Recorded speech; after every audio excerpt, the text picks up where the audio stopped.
Let's just keep it at that. Conservatives and liberals. And the reason why I was kind of interested in this is because I noticed in my own self, and I've shared in the past, but I'll share again, I have attention deficit disorder, and I also have post-traumatic stress disorder. Some of the side effects of those disorders is that you can often feel like the world is going to explode and you're the only one who knows. Like there's terrible things about to happen and you've got to warn everybody. You've got to do something, right? And so I was noticing that even just scrolling passively on social media, I was getting a lot of those triggers of fight or flight anyway, right? And just reading stuff. And I was like, why is this so much? Anyway, so I went on a dive and I took some notes on this, so I'm going to read from my notebook, but there was an interesting article, and it's in Newsweek, but someone has done some studies about this, and what they found is there are some just very basic psychological differences between different parties. And I thought this was really interesting. Conservatives, these are some casual observations that they had.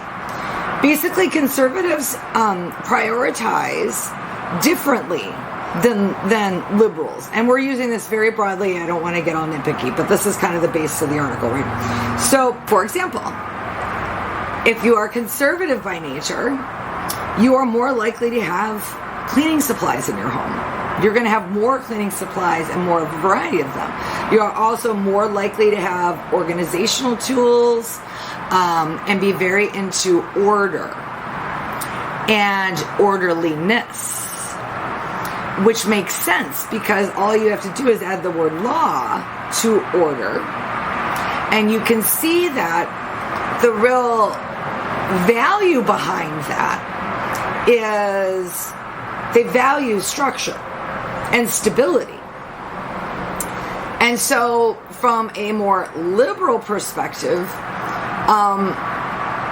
the stability isn't as much of a priority. It's a different mindset, right? And one of the things they were saying in the article about liberals is liberals are more likely to have more books, and they're also more likely to adorn their house with places that they've traveled and hanging up like travel stuff around their house. And I mean, I can look around my room right now and go, oh yeah, I got that in New Orleans and I got that here, and and I have a lot of books. So, I mean, there's larger social factors underneath. It's not so much like who's actually running, it's why do you like the party that you do, right? What does that party afford? And why is that message, why does it resonate with you, or why it doesn't resonate with you, right? So, but they also found that when people feel more safe in their own person, in their family, in their home, financially, emotionally, physically, they tend to vote more liberally. And if you're under threat, or if your existence is being threatened, you may have voted liberally in the past, but you may start adopting a more conservative viewpoint. And this is the psychology behind this. This is subconscious stuff, right? And these are people that either identified themselves as either one group or another. They self-identified as liberal or self-identified as conservatives. And they showed them a collage of images, of like just different images, and then some of them would just be innocuous, like a plant or a tree or something like that, but then they would put in something awful, like a car wreck or like a fire or something tragic. And they noticed that the conservative mind lingers over those photos 15% more, and they're more wired to see bad things. And because they're wired to see bad things, there's the confirmation bias. So when a horrific message comes and is seen like that, you're like, whoa, see, we have to be conservative, we have to have law and order, we have to have structure. Some bad things can happen, and it could happen right then. And so but they're actually absorbing more of this imagery, spending more time with it. So, and that affects you in some way, right? So, but what's interesting though is that these are not really so much as like we think of like choices or values so much that we have, there's a lot of psychological work going on here. For example, trigger warning, I'm going to discuss, 9/11 and in 2001 was such an unexpected attack, and it was so massive and wide scale. After that, they polled every party, even the most diehard lefts, everybody moved right in that moment. Everybody across the political base, everybody became more conservative. And I know that is true because I, at that time, remember very, very well, who are we going to war with? We're going to war. Someone's paying for this. You can't do that, right? And so it's really got more to do with where we're at personally in our lives. If we're at the point in our life where we're comfortable financially, we're comfortable with ourselves, what we've accomplished, we're in a cool sitch, right? We're going to be able to have more empathy for people that didn't end up getting a good life like you have, right? And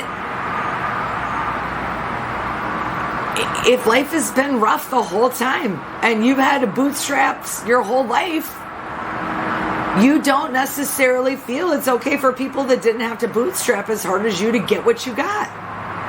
And that makes sense too. So that's kind of like, this is that broader dynamic where it's not what person is running for office. It's why do we adopt these groups? This group think and how it can subconsciously affect us, and why we can also be attracted to one versus another, and also it can vary throughout our lifetime. I thought that was kind of interesting, right? Like we spend so much time talking about politics. We like it on some level.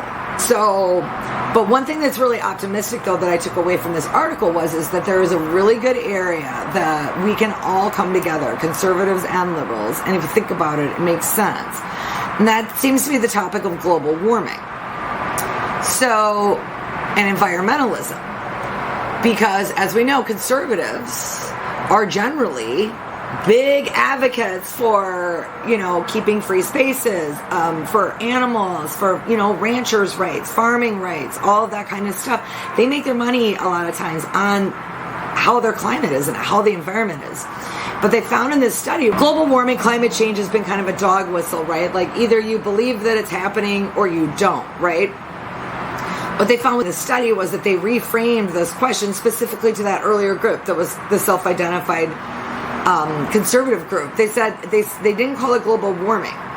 What they did was they labeled it as, this is something that is a threat to the American way of life. Global warming is a threat to the American way of life. And when it was framed in that way, much more of the group was willing to engage on the discussion.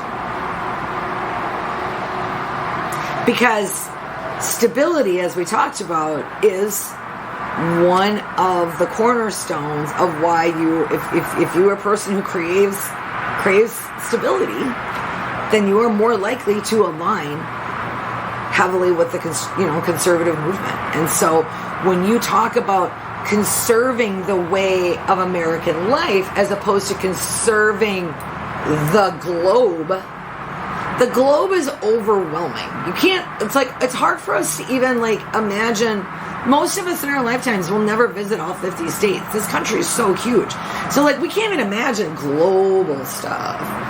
But framing it in that regard, that's what these psychologists are saying, is that if you've got family members that are maybe on an opposing side or whatever, but you want to discuss, environmentalism is important to you. It's very important to me. In fact, next week, I start my training to become a master naturalist through the state of Wisconsin. So I'm excited about that. But framing it that it is, we have to conserve the land and we have to conserve American values and American jobs might be a better way So when we're having these conversations and we're finding ourselves, I'm the most guilty of it.